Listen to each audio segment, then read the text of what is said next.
Have you ever seen those special TV shows or movies? You know the ones that are so wonderfully, unintentionally bad, but they bring you so much joy and captivate you, but for all the wrong reasons. Well, we here at B-Watch Rewatch absolutely live for these underdog gems. So buckle up, Busters, and please allow us, Colin and Cadence, a sibling duo who share a passion for such cinematic excellence, to take you on a wild ride through all the TV shows and movie plots you never knew you needed to hear.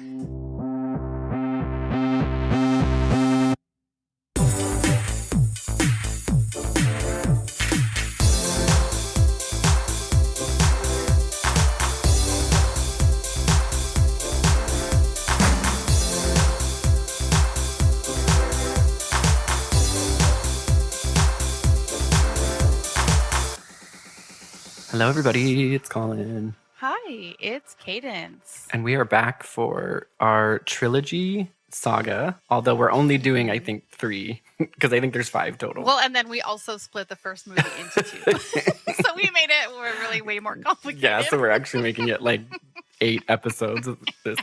Well, the first one, if you heard last week's double episode and the week before that, it's because we were introduced to this whole lore and there were so many questions about it. And I was re-listening to it. I was just telling Cadence, I was listening to it and like, there was just too much to learn. Just too much vampire lore to take in. I needed to know about the Cullens. I needed to know about Jacob. I needed to know about Bella's past, her mom. How's that little cactus doing? Yeah, how's that little cactus doing? Okay in Forks? Like, what's going on? Where is Alice? What's the future she's seeing next? Like, I just didn't know. But now I've got a pretty good grasp on the vampire lore. But this movie, then comes New Moon. Boy, now I've got so many more questions. Oh, boy. There's a whole other kind of lore. There's a whole other lore in here that I just was not ready. I just got done learning about Edward and the Cullens, and now, Jesus, You're like, I got it. I nailed it. I know all the stuff. And then they're like, nope. Oh, okay, wow. I feel just like Bella, just confused. Yeah, so we're doing New Moon. This is the second movie in the Twilight Saga, as it is known. This movie came out in 2009, and it was a really big deal because this was when Jacob / Taylor Lautner comes back like all hulked out. Oh, so hulked. Didn't have a shirt this whole movie.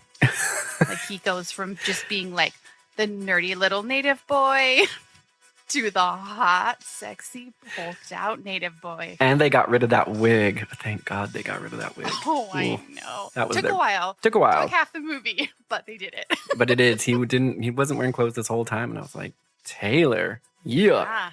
It was intense. It was intense. Really, really intense. I was like, this feels very like, and I kind of get I get why teen girls were like, because it's like this like beefed out cute guy with his shirt off for half the movie. Oh, and then Edward at the very end trying to kill himself with that sunlight in Italy. The most diva way to go ever. I've got a lot of questions about that, but before, you know what? I also do. So let's just get started because I've got pages of notes for this one.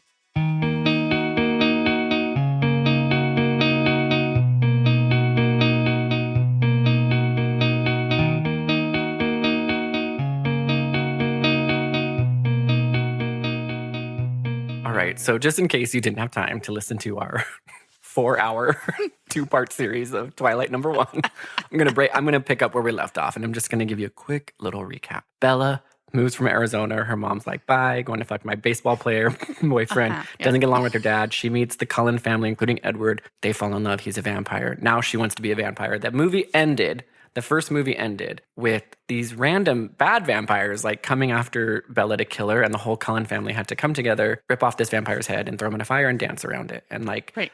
But also she almost got turned. She almost got turned into a vampire, Bella. But basically, her and Edward are just living the dream life after episode 1. They're just in high school, ruling the school. Yeah, they are. And that's it. That's where we left off. It could not be better for them. Yeah, they left off peak, like living the peak life. Mm-hmm. The brief summary of New Moon is that what goes up must come down. So if they're on the peak now, they're about to hit that valley because she and Edward get separated for the majority of the movie. And then while Edward's gone, Jacob and Bella get very close. Very close. Too close for comfort. And then in a moment where Edward's in peril, let's just say that, Bella and Edward are reunited once more at the very end. So this is their journey being apart, but it's mostly Bella's journey. You don't see a ton of Edward. I know, you don't see a ton of Edward, and you don't get to know anything more about Bella because she doesn't say or do anything. She's the least exciting person in the world. But we do get that shirtless Jacob. And where did he cut his hair mid-movie, but I don't know if they ever actually talk about it. Anyway, we'll get into it. No, they do, but we'll get to it when we get to it. So we're back in Forks, Washington, and we get to this. We wake up. We wake up. I'm getting ahead of myself. What are we doing? I'm getting ahead of myself. We start the movie off with Bella in a beautiful field of flowers, and something just feels a little off with this whole thing, right? And she sees this older woman across the field, and she notices it's her grandma because she says grandma. She says gran. They do that really cool thing, like when you see your dead grandma, you just slowly wave and say hi from across the field. Don't say hey. Don't say hey. Don't run to her. Don't hug her. She's just like, grandma. And then she like kind of does this like shit half wave, like, hey. And then grandma kind of is like, hey, bitch, what are you doing at the end of that field? I guess that's you. I guess that's you. Anyway, we won't get too into it. Basically. I thought you were going to jump to the end and say she wakes up. And I was just going to be like, well, no, the whole point is that she sees Gran. And then Edward walks into the field with her. And she's like, Gran, I want you to meet Edward. And then she puts her hand up to touch her Gran, and it's not her Gran, you guys. It's a mirror. It's Bella's own reflection. So then she turns to Edward, and she like is like, oh my God, I'm old like my Gran, and you're still young like you are. And then that's like Colin said, she wakes up. It's a nightmare. Happy birthday, Bella.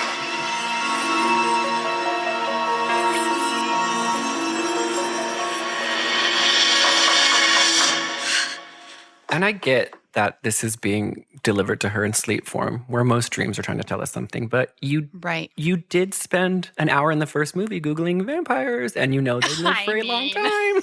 You should have thought about this, Bella.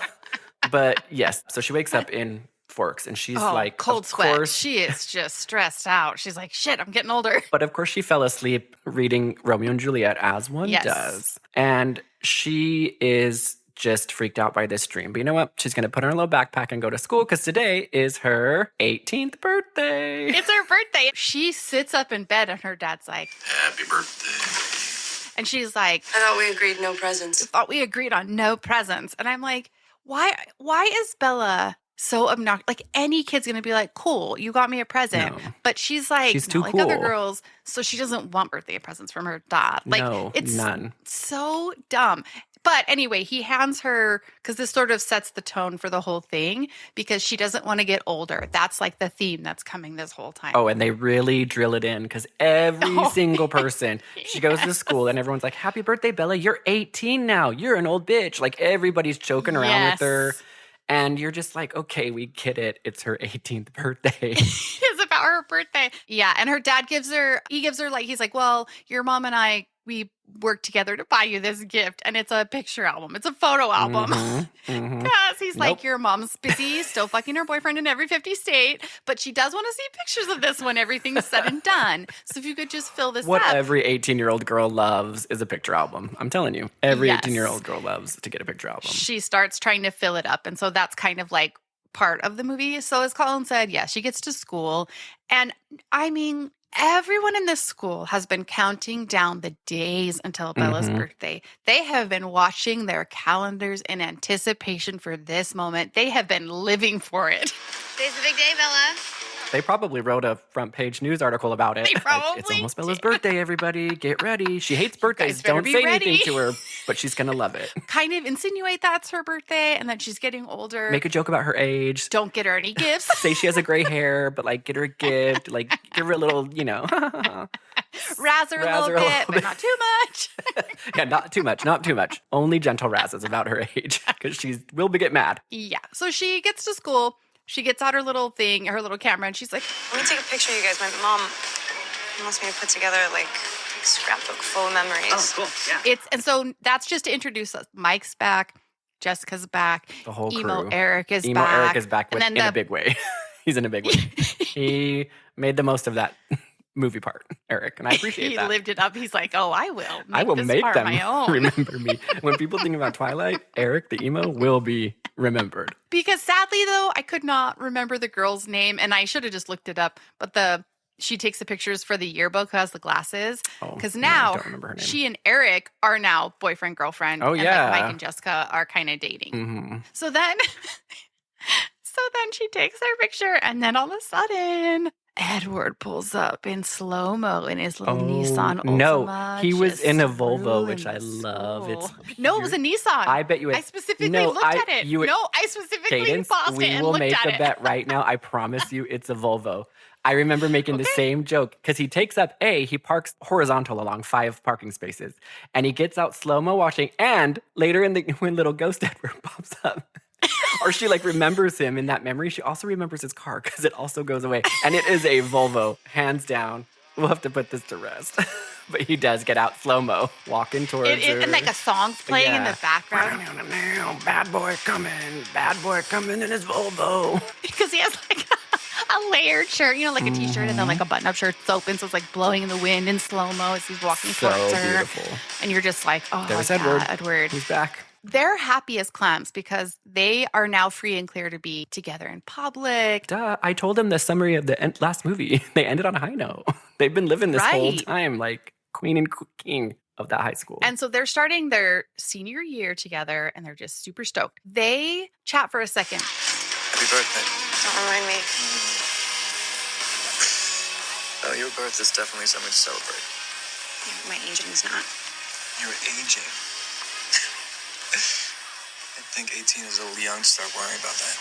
It's 1 year older than you. No, it isn't. I'm 109. Well, maybe I shouldn't be dating such an old man. It's gross. I should be thoroughly repulsed. Then as they're about to go in, Edward's like, Wait a second.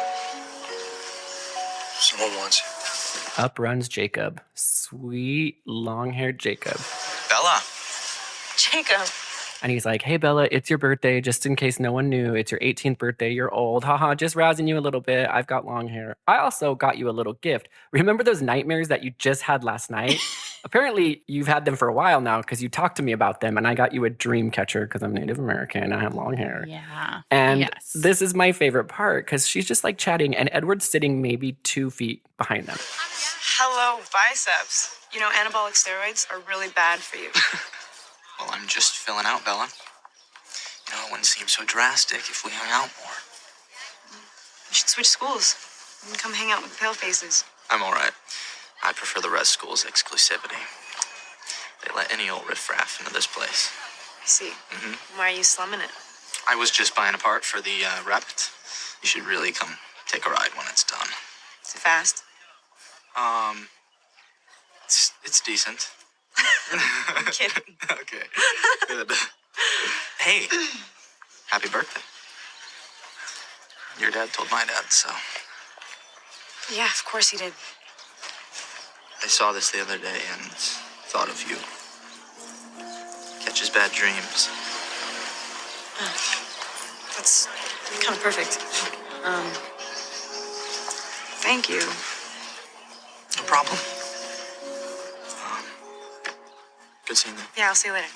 So they're having a face-to-face. Edward's he's far enough back to not be part of the conversation, but also close enough to definitely hear every single word they're saying. He's absolutely hearing everything. So it's kind of this there's no uncomfortable kind of situation. And they have to acknowledge that he's super buff because he wasn't that way in the last movie. No. So she's like, oh, hello, biceps. Like, steroids are bad for you, right? Like making jokes. I'm just trying to fill out. Oh, yeah, he does say, I just filled out, Bella. It's nasty. It's not my favorite thing that he says, but they're trying to acknowledge that, like, technically they live in the same town and it's only been a couple months, but somehow Jacob got completely yoked. Also, what the hell's Jacob doing at the school? He doesn't go to school. He's homeschooled on the reservation.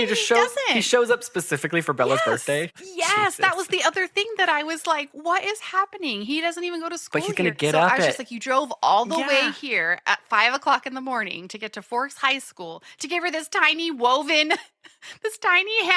dream catcher. You know he didn't drive. He werewolfed. He werewolfed through the forest and got there. You know, Colin, he's not a werewolf yet. sorry. You are jumping ahead. Sorry. I didn't think anybody knew. He absolutely drove, even though we do never see him in a car. But I would like to say that as they walk away from this interaction, Edward's like, So how come Jacob Black gets to give you a gift and I don't?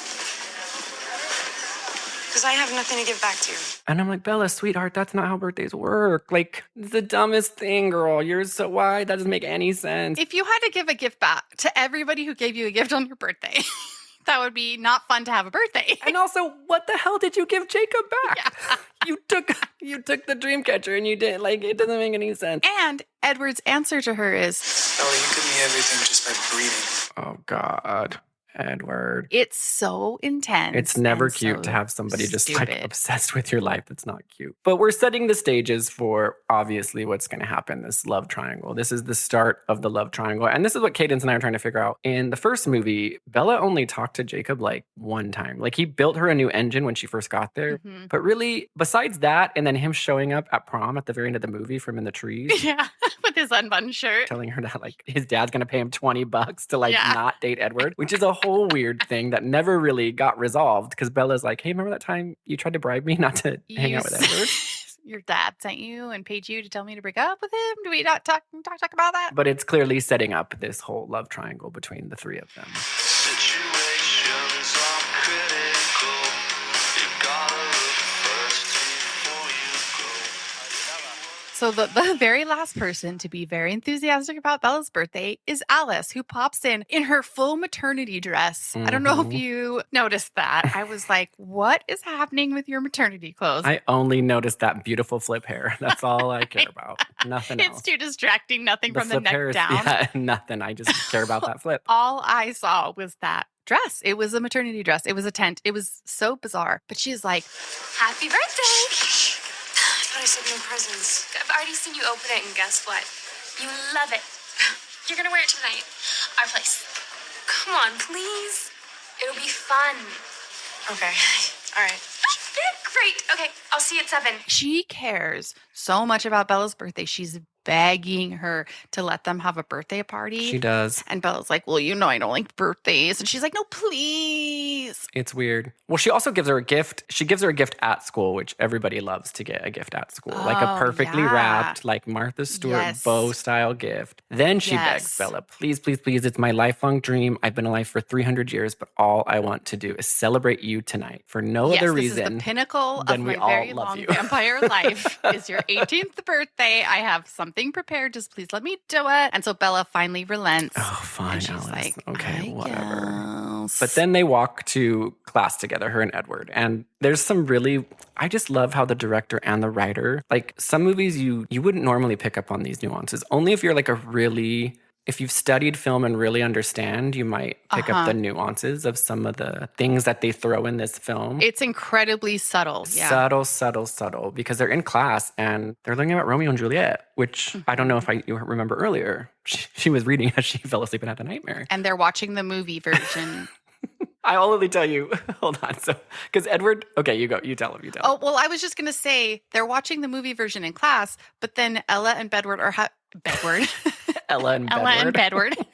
Bella and Edward are having a full conversation in the middle of class while this movie's playing. And I guess nobody's hearing them talk about this. Nope. But now we learn. This was so silly to me because Edward finds this way to be like, well, I'm kind of jealous of Juliet. And Bella's like, oh, because she's so beautiful. Yeah, I guess if you're into that kind of thing.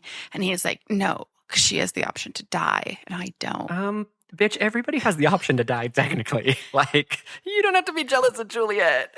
Everybody technically has the option to die. And you can use that to any character in any book, really. Only Juliet. Yeah, you're right. Sorry. For vampires, it is so hard to die. Juliet takes some poison. It's fast and easy. Edward's like, vampires have to get their head twisted off. They have to be burned in a fire. Like, it's a whole ordeal. Remember that whole thing? Remember the end of the first movie? Like when family like ripped this guy's head off and like ripped limb from limb. Danced around that fire in the back of that warehouse. Oh, it was your old ballet studio, actually. Remember that? Oh, right. Yeah. And then nobody knew what caused that fire in the ballet studio, but there were like bones in the fire and nobody asked any questions. And there was like anyway. in there. No, it's neither here nor there. So this cracked me up. So he goes, It's nearly impossible for some people. For humans, a little poison, a dagger to the heart. So many different options. Why would you say that? Just had to consider it once. I didn't know if I'd get you in time. I had to come up with some kind of plan. What was the plan? I'd go to Italy and provoke the Volturi. The what? The Volturi. It's like really hard. Vampires don't have a lot of options when it comes to that. And I had to face the idea of life without you. And I just wanted to die if you weren't alive. He's like, so I created a plan. So first, let's set aside the fact that he's like, I didn't want to be alive if you weren't alive. I'm going to just put that in a box to the side right now because that's his own thing. That's a very heavy thing to process. But he tells her that when she was taken by the vampire that got rused and they were in the dance studio, he's like, I had to come up with a plan of how I was going to die.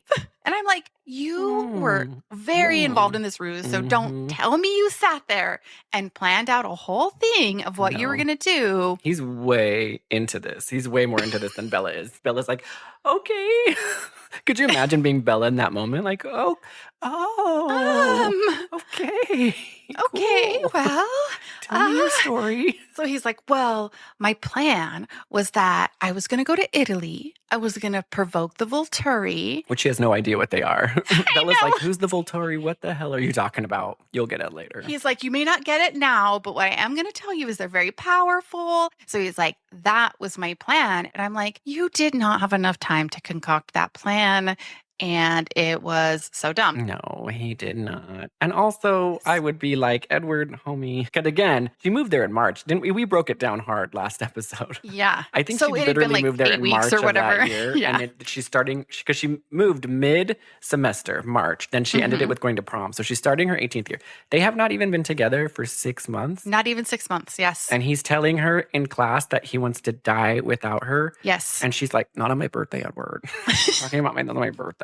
But I'm kind of thinking like, vampire or not, I would be even more creeped out because he's a vampire that's going to live forever. This is not like a situation where he's like, going to stalk you until he gets old and dies. Like he will for sure be around until you get old and die, stalking you. Yes. And so he's like, I love you no matter what. But then he's also like, I don't want to be alive if you're not around. And I'm like, so then you're also planning on dying when she dies later. Like the whole thing. It's very weird. She's going to die no matter what. Yeah. Anyway. Don't want to even think about it. He tells her this whole thing about how he's going to move to Italy. She has no context for the Volturi or why he's talking about Italy like, I just or wanna watch, anything. I want to watch Romeo and Juliet. I want to open my gifts. I'm just thinking about Alice's party later tonight. You're laying a lot on me in Mr. Kruger's freaking literature class, okay? Yeah. And at the last second, I guess that the teacher is like, turns on the lights, ends the movie. He's like, I'd like to repeat the last few lines of iambic pentameter just to show they were paying attention. Mr. Cullen.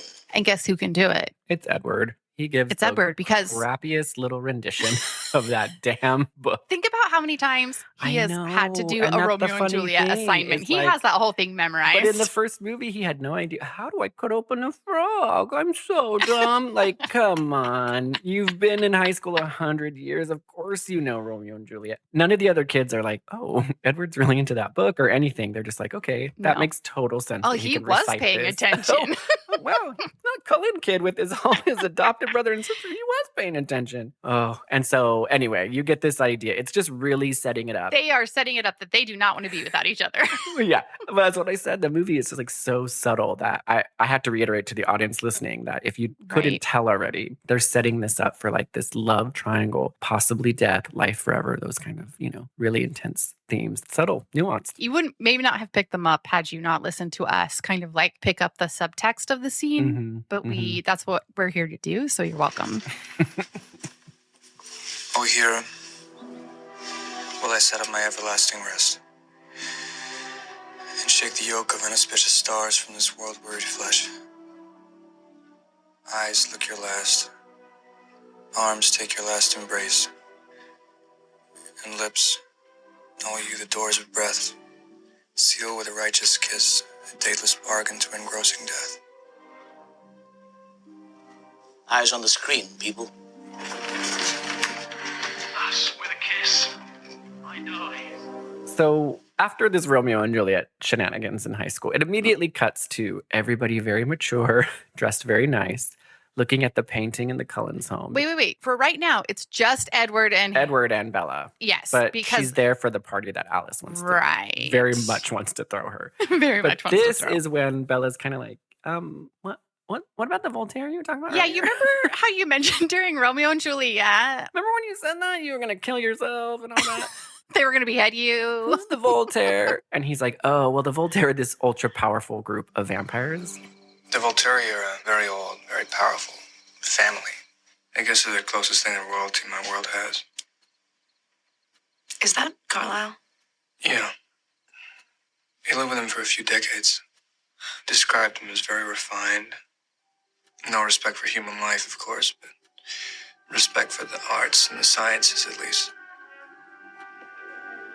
And the law. Above all, the law.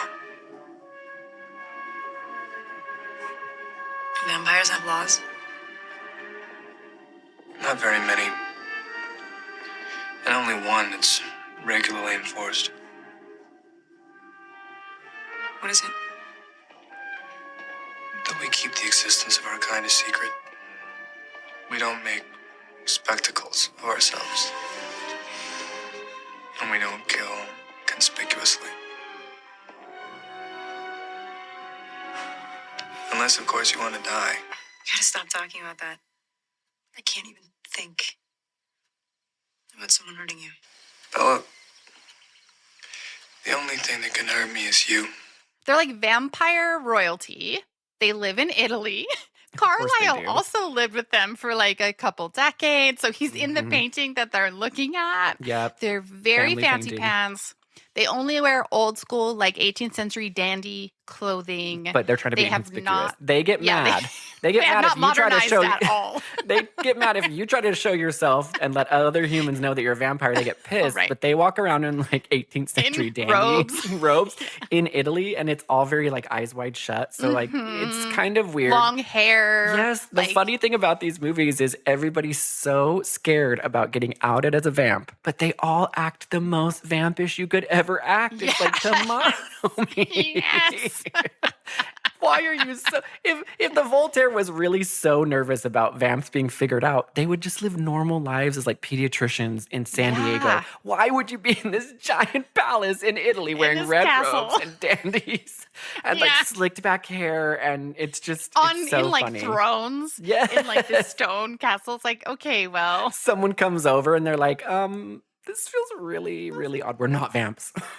We're definitely not vamps. vamps. We will kill you This if you may think look we like are. a vamp house, but it's not a vamp house.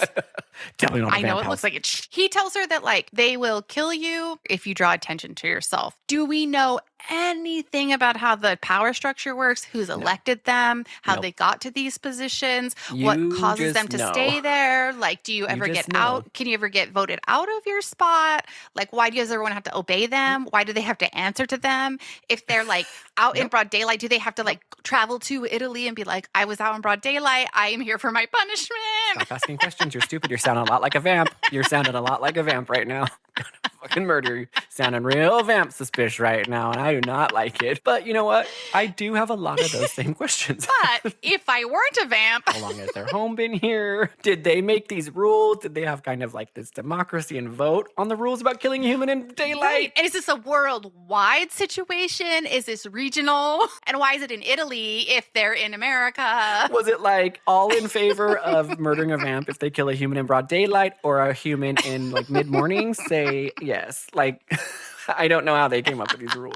It's all written down. How they would have, know like, a if very somebody specific killed rule someone book. in the middle of the day. That was my other thing was like, if you're in this tiny town in Italy and then you're the worldwide vampiric council, how does one find got out when eyes it's time and to ears punish everywhere. someone, to They've hold got someone eyes and ears accountable? everywhere. How does word travel? Are they like Alice where they can see like partial vision? So they're like, I think someone broke the rule in Michigan. Well, I'm not entirely sure. No, not I think someone broke the rule. I think someone's about to break the rule in Michigan.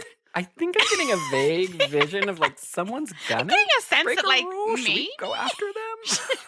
it's a long Can we flight fly? though. Like Can I'm we even gonna- fly? Does I anybody don't know know what what to we sit on can a do? plane for 12 hours.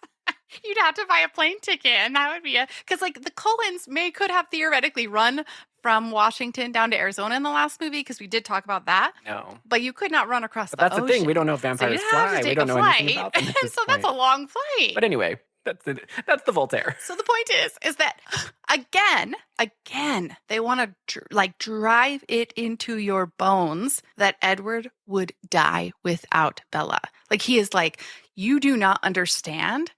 I don't ever want to think about you dying. You are my only reason to live. Do you see this painting I'm showing you? This is the Volturi. This is where I'm going if you die. These are the guys that will behead me if you die. Are we clear? And did I tell you the town in Italy? And did I tell you that, he really is. So you're like, okay. As a viewer, you're kind of thinking, I bet those Voltaire are going to come into play later. Just thinking. Do I also have questions about when Carlisle was living with them, if he lived with them for a few decades? When did he go to medical school? Who's the oldest one? And how did he leave? Because if those Volturi are still in charge, which in the painting, it's still the people you meet later. So they've been there for a while. So then how do you be like, oh, yeah, actually, the Volturi is not my jam. I'm going to be a doctor in Forks, Washington. I'm going to adopt 5 kids, and we're going to live a very happy life. And the Volturi is kind of like mean and evil. They're not mean and evil. They're just very, very strict. They're very strict about the vamp world. That's also true. I'm assigning like moral goodness to them, and it's not about that. It's about the rules. It's a black and white situation, and they respect the rules. So after this very intense, heavy story, and him reminding her he will die without her, then Alice bursts forth. It's time. It's time. It's time. It's time.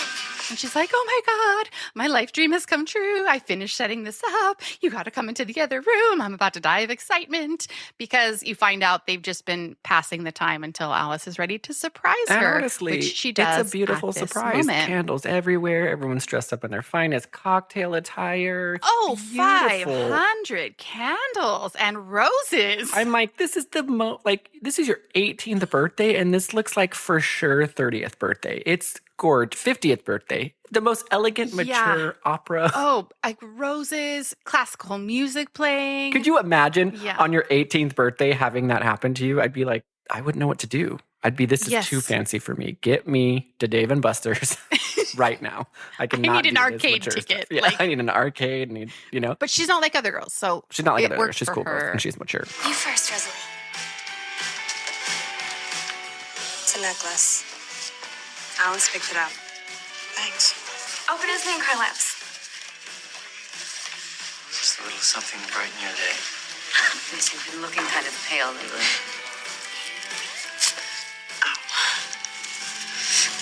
Paper cut.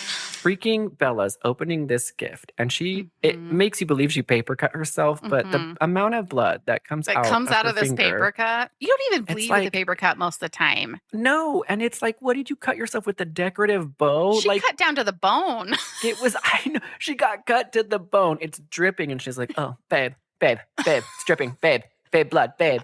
Babe, what do I do about this blood? And a little bit of blood drips on the floor. And you guys, it drives Edward's brother crazy. Oh, because if you couldn't remember, Jasper's the newest baby vampire. He has, in the last 50 years, converted to the animal blood versus human blood. So he still struggles when he's around Bella, because, of course, she smells the best and her blood's the best and all the vampires love her. But he loses it. Oh, boy. My favorite thing is Edward goes to protect Bella by slamming her back, breaks her into the wall, breaks her rib cage. She even bleeds even more because she crashes into all the beautiful crystal that's behind them for this birthday party. Because they're not just drinking out of regular cups. Alice has set up the finest crystal for the champagne at her 18th birthday. You know, vamps never drink out of anything but crystal. We learned this in Interview for Vampire. Vampires double hand. Oh my God, you're right. Long Nicole Kidman fingers out. Yes. Crystal goblets. That's how they drink wine. So you are absolutely right. And they needed 50 of those on that table. 50. All 50 for the 10 people there. For every sip, you need a new cup. You need a new one. Duh. Vampire. You got it. You could be on the Voltaire. So all that does is he slams her into this. It makes her bleed even more. And Jasper's just going wild, but the whole Cullen family has to hold him back. And this is where you realize, okay, maybe this isn't just typical relationship problems. This is going to be a real bummer in our relationship if my brother tries to eat you all the time, anytime you bleed in my house. Like, what if you get a period? Like, what if she had a period and she was at the Cullen? Like, what would happen? I hadn't even thought about that. Or if she was even about to have a period, Alice would be like, she's about to go, guys. I think maybe. Alice is sitting there like, I think she's about to go, guys. Someone lock up Jasper. She's about to have her period. Bella's like PMSing like crazy. And she's like, I think I'm having a vision that Bella might be getting ready to start her period. I can't tell. But I just had this note because I forgot about this. But in the birthday party, as we are emphasizing that everyone has lived for this moment and no one has wanted to do anything for any birthday more than they wanted to do it for this one, Emmett's gift to Bella is that he has installed an entirely new sound system into her truck, has taken it upon himself to buy hundreds of dollars worth of sound equipment and the time to install it in her truck because it's his brother's girlfriend. Like, it's That's exactly bizarre. how I've treated all of your boyfriends in the past. And you have treated anyone. That's what you do. That's what family does. Everybody does that. And then you brought up a good point before we started recording this particular segment that Alice is like, oh, I found this camera in your bag. And so she's digging through Bella's shit. That was really weird because I'm like, steals her camera and starts taking pictures. Something's going on. Like, you're digging through my bag. You're paper cutting me on purpose. Like, it was kind of funny. She literally was like, I found this camera in your bag. Hope you don't mind. And that's just like, come on. I think the family dynamic's getting too close. You know what? We need to set some boundaries. Oh, wait, they're all getting way too involved in this relationship. And with the way Edward's acting, if I were Bella, I'd be like, there's a lot of red flags with this whole weirdo family. I just don't want to be part of this. Because then all the whole family's just going to be like, gather around her at the party and be like, if you die, Bella, we will kill ourselves. If you die, we will There is no reason. The Voltaire is going to hear from us, and we will all die at the same time by exposing our nude bodies to regular civilians in Italy. The most dramatic family ever. Because we cannot live without you. We love you so much. What would we do? Like, it but gets you know what? So weird. At this point, the whole fucking town of Fork would be the same way because they all. Oh, would, that's true. If anything happened the to Bella, whole town Fork would cease to exist. They would, wouldn't exist anymore. Anyway, fast forward. The whole family gets into a fight. They have to hold Jasper back, and then Carlisle takes Bella into his back room where he is listening, of course, to classical music because vampires never evolve their taste. And she's like, I've never wanted to have a party. It's not your fault. Jasper hasn't been away from human blood as long as the rest of us. How do you do it? Years and years of practice. and he's like, well, I've had tons of practice. I've been doing this I'm for a a while. doctor. I don't know if you know this, but I'm a Yeah. doctor. I'm around blood all the time. all day, all night. Did you ever think of just doing it the easy way? No. I knew who I wanted to be. I wanted to help people. Brings me happiness. Even if I am damned regardless. Damned. Like hell.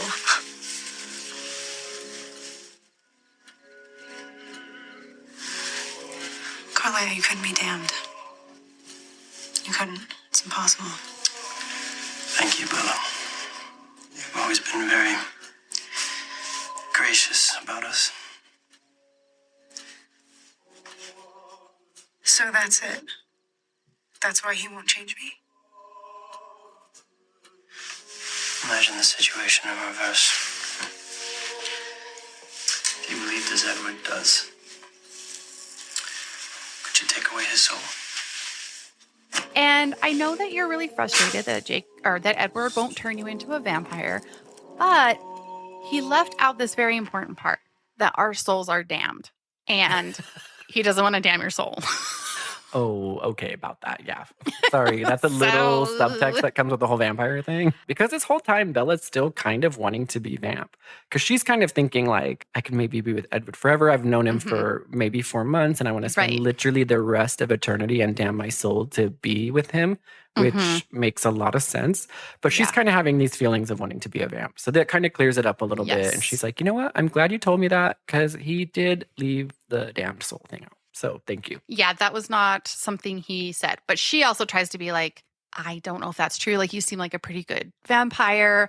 Like, I get that might be the black and white rules that are imposed. However, you seem like maybe you're in a gray area, but I appreciate you telling me that. What if she was like, I appreciate you telling me that, Carlisle, but 4 months ago I looked on Google I didn't say anything about vampire soul being damned. So I'm gonna have to stop you right there. I don't think you're gonna be damned. According to the internet search, there's no damnation. I didn't see anything about the Volturi, and I didn't think anything about damn souls. So All it said was cold ones, sharp teeth, blood.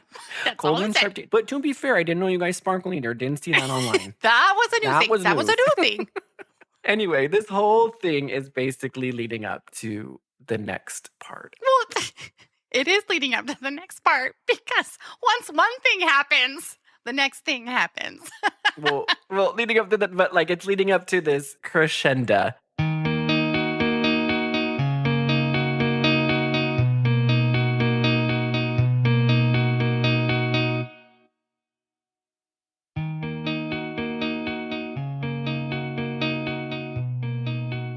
All right, so the party has come to a screeching halt.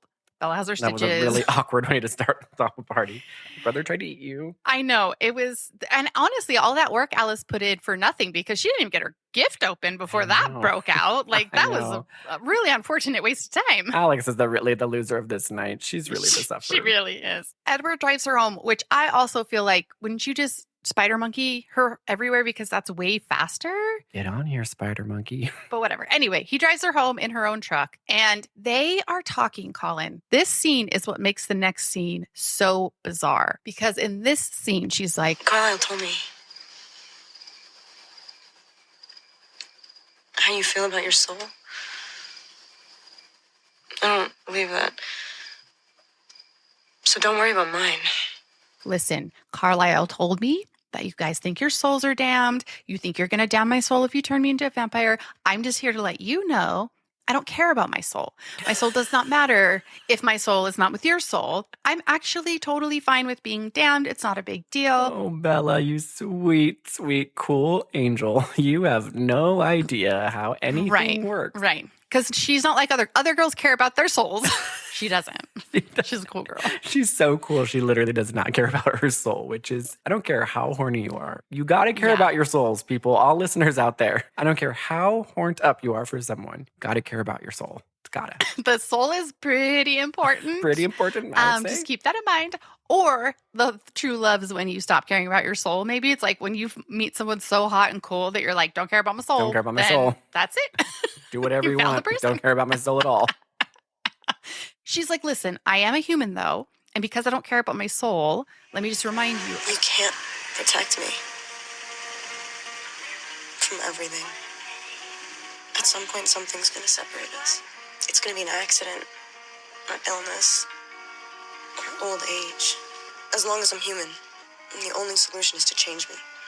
That's not a solution. That's a tragedy. I will get old. I will get sick. I will die in an accident. Something eventually is going to happen. And You're not gonna want me when I look like a grandmother. and he just is like, Bella, do not understand my feelings for you at all. don't you dare. You have are you not listening to how I feel about you? I would die without you. I don't care how old and wrinkly you get. I would die without you. I love you so much. Edward, say the same thing on our 30th birthday, bud. Let's see what you're saying down our 30th birthday. You're like, oh, you know what? Yeah. I do still love you, just not your face anymore. Now that I'm looking at it, it has wrinkled a bit and I was wrong. You know what? I am eternally hot and 18 and you're like 32 and kind of let yourself go. So you know what? You've passed your peak. You passed it. He's so mean to her. She's like still So- super hot. Like 32 is a gorgeous age. And he's just like, yeah no. But for him, he's like, that seems Sorry, old. I gotta go to another high school, find another 17-year-old. For my It's not gonna work. 50th time. Then she just says, like, they wrap it up. So that's just the next scene is why I'm bringing this up. They wrap it up with a kiss. They like basically have an orgasm in the driveway. They constantly have this push pull of like they'll start to kiss and they'll be like, and then like push each other away. die. And so you can tell they're like trying to contain their lust. It's a very Mormon theme, if I must say so myself, like trying to control that lust. Yeah, because you're already like, if you're trying to control that lust, but you're telling this bitch that you don't care about your soul, there's a problem with your priorities. Just give into the lust, see if you like it. Yes. Then decide if you care about your soul. Then make some decisions. The lust has got to be up there with the soul. That's got to be like a good trade you're making. And like I told you last episode, I was like, she literally says, I don't like cold, wet things. His body is entirely cold and dry. Oh, you're right. And like having sex would not be great. I don't know. It doesn't feel like it'd be a pleasurable experience to have like a cold, damp sex sesh with a vamp. I don't know. Maybe that's just me. But either way,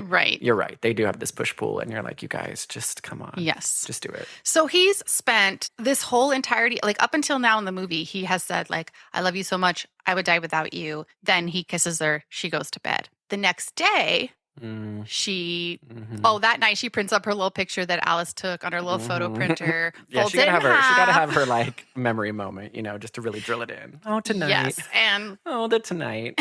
The tonight, right before Jasper tried to kill me. The one peaceful moment at the party. She's all stitched up. She's like, before that, her dad doesn't ask any questions. He's like, yeah, do you have she goes stitches? with a bandage on her arm and So doesn't concern her at all. Does go to bed contemplating all these things. And this is where eventually Edward spends some thinking after this. It's the next day, Colin. It's the next day. She goes to but school. That's what I'm saying. He goes to school, but he's been thinking about it all night that night. No, he doesn't go to school. She looks over at his chair in the cafeteria. He's not there. No, but I meant like the next day. Huh. Like he had the whole next day to think about it is basically what I was saying. Oh, yeah, because you just catch her at school the next day. She looks over, his chair is empty, and she's like, that's the Cullen table, and the Cullens aren't here, and it's raining today. So this is a day they could be at school. This is not a camping trip day. It is not sunny. So then you see Edward alone in her room looking at her little one photo in her one photo booth of him taped in there. And he's like, oh God, this conversation is going to be hard. I got to have this conversation. I had a whole night to think about it. Had one night to really think. After school, she pulls up at her house. He meets her outside. He's like, can we talk? Do they decide to go in the house to have this conversation? No, they walk out to the middle of the woods because everything has to be in the middle of the woods. Yes. It's beautiful, but he basically summarizes it as saying, we have to leave Forks. Carlisle's supposed to be 10 years old and he looks. People are starting to notice. Okay, I've got to think of something to say to Charlie. When you say we, I mean my family and myself. Edward, what happened with Jasper? It's nothing. You're right. It was nothing. Nothing but what I always expected. And nothing compared to what could have happened. You just don't belong in my world, Bella. my family's going to try to kill you. It's too dangerous. And it's that same kind of bullshit that was in the first one where it's like, I'm dangerous for you and I'm dangerous for you, but you'll kill me. But I want to be killed. Like, it's just this weird, like such stupid writing. He throws in this doozy where he's like, we've been here for a while. Carlisle's supposed to be looking 10 years older. He doesn't look older yet. So it's time for us to go because like people are getting suspicious. But I'm like, you guys were just having a birthday party last night for Bella. Yeah. Did Carlisle not put in his 2 weeks notice? He's a doctor in the town. You can't just up and leave. How in the last 12 hours did you just be like, you know what? People are getting suspicious. Like, that's what I mean. It's so funny because he's with her in the car. Then he had one night to kind of think it over. And then he's like, you know what? My whole family, we've all got to leave. They're all obsessed with her, number one. So I don't know how the whole family came. They're like, how are they all going to live without Bella? They might all end themselves. So you're kind of thinking like, and Carlisle's the doctor of the town. They don't have another healthcare provider. What are you going to do? There's only like 600 people in the town of Fork. Like, he's got to put, if I were Bella, I'd be like, dude, I know how your dad's a doctor, dude. And he told me last night he was a good one. He told me last night he was a good guy. Doesn't have a bad soul. Yeah. I know he's putting in his 2 weeks, at least, right? Yeah. So I'm like, how long has this been brewing? If people are getting suspicious and it's a whole concern for the entire family, then nobody said anything this entire time. Also, he's a full-grown person, Colin. He's a 100-year-old person. 109. He doesn't have to... 109. He doesn't have to move with them. What? He does not have to They go. have to keep that family unit together, Cadence, for the look of the public. What are the public going to think if he's a 20-year-old living on his own? I was screaming. Because I'm like the he public can like doesn't tell exactly have people's to ages. If that go. guy's 17, he should be in high school, no matter what. His family left. He should be with them. How could they? We're gonna call CPS. He could easily be between like 17 and 22. Yeah, no one cares. Just stay behind. Yeah. He's like being such a bitch about it because he's like, it's not me. It's my whole family has to leave. Like they all have to go together. He's like, we gotta go. She's like, well, let me tell my dad. Let me talk to him. And he's like, Bella, when I say we have to go, I'm actually not Sweetheart, including I don't mean you. you in that. Sorry. Remember how I told you I love you and I would die for you and I'll die without you and I'll literally kill myself if I'm not around you? Remember how I told you that all last night?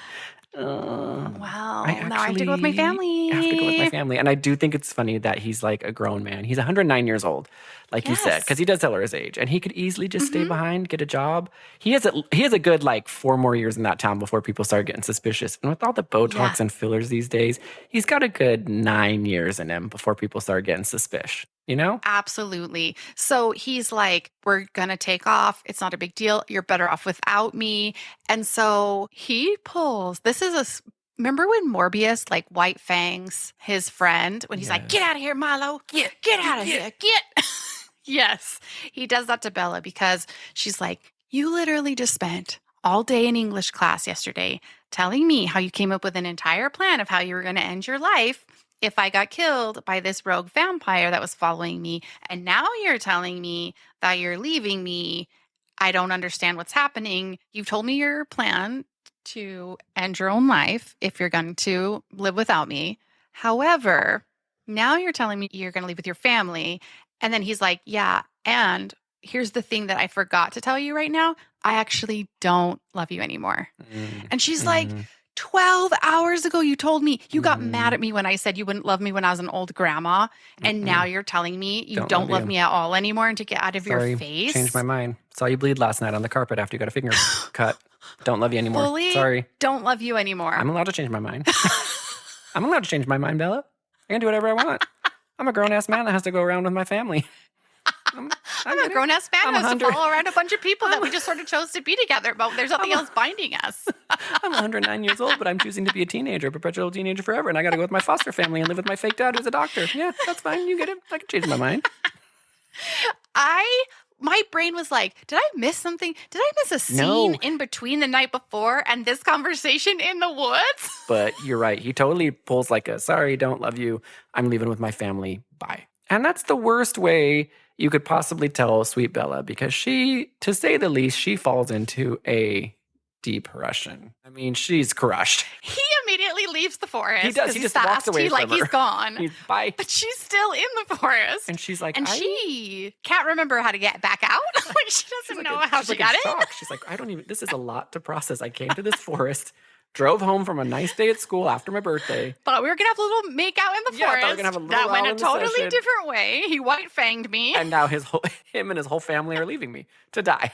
And not only that, they're leaving me to die just as a human, but I'm also going to die because remember the guy that was after me last movie who they ripped off his head and danced in the fire? His partner, red-haired Brave, she's still fully, her name is Victoria, right? Yes. She's still fully after Bella, you guys. She's still hot on the trail. She has a grudge. And that we did not, we probably should have said that somewhere in the movie, but just in case you didn't know, she's also part of this plot. She's after Bella. She's got a grudge. Which is funny because she is kind of this plot, but it's also secondary to the Volturi plot line. Yeah, she kind of just has a grudge when she needs to have a grudge. Like, she just kind of pops in here and there and, like, kind of knows where Bella is vaguely. She's in the same They just vicinity. need to remind you in the audience, like, don't forget about Victoria. She's still part of the story. She comes up later. Every once in a while, it'll just be her running in the forest or, like, jumping off a cliff into the water. So you're like, okay, I think Victoria's after Bella. But if you remember from the end of the last one, Victoria was in the town about to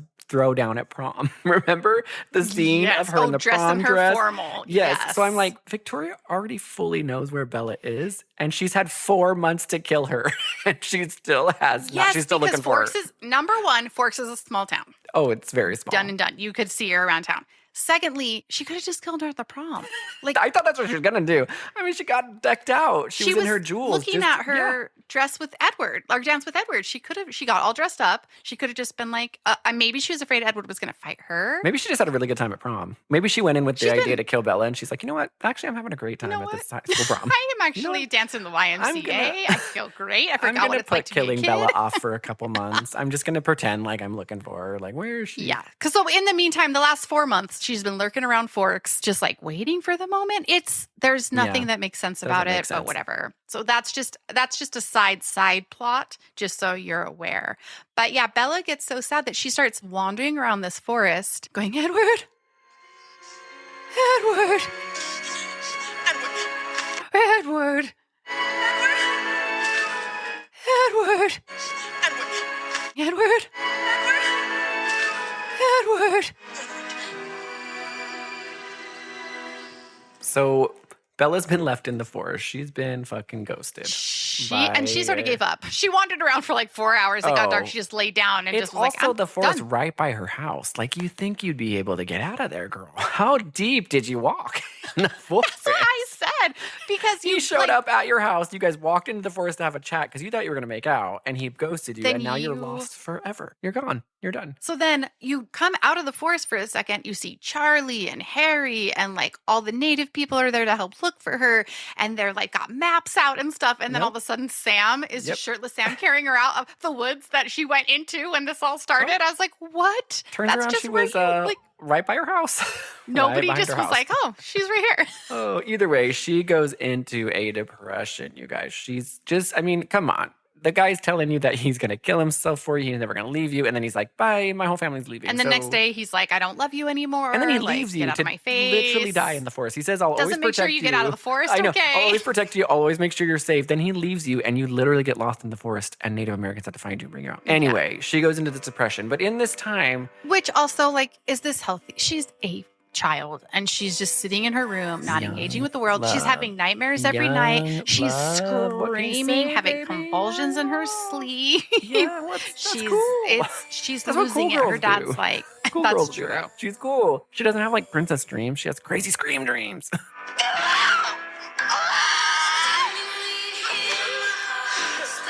So her dad finally, after months, is like, that's it. What? You're going to Jacksonville. Live with your mother. Hey, this isn't normal behavior. You should probably go live with your mom. Yeah, this isn't normal behavior. This is a bit much for me. She kind of is like, you know what? You're right. I don't want to live with mom. I'm going to start snapping out of it by just hanging out with Jacob all the time. And her and Jacob are just going to be besties. Right, which makes me feel frustrated because I'm like, okay, so Edward's gone. So now you're just going to like redirect all your energy towards another boy. Like just freaking chill and have some time alone. His freaking body. Come on. Do your thing. I mean, I get it. Even though apparently they never hang out and they don't know each other that well, she decides to buy some motorcycles. And she's like, Jacob, hey, remember how you rebuilt the engine for my truck? I brought you something. It's a little crazy.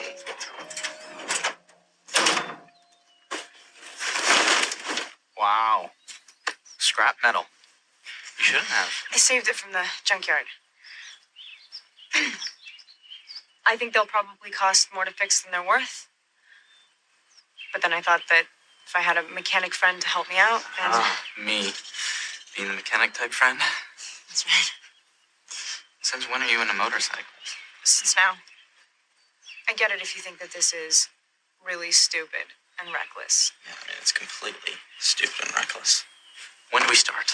Would you want to do this with me? But mostly you do it so we can ride these motorcycles. And the reason I want you to do this is because if I get a thrill, like adrenaline, if I live recklessly, which I guess being on a motorcycle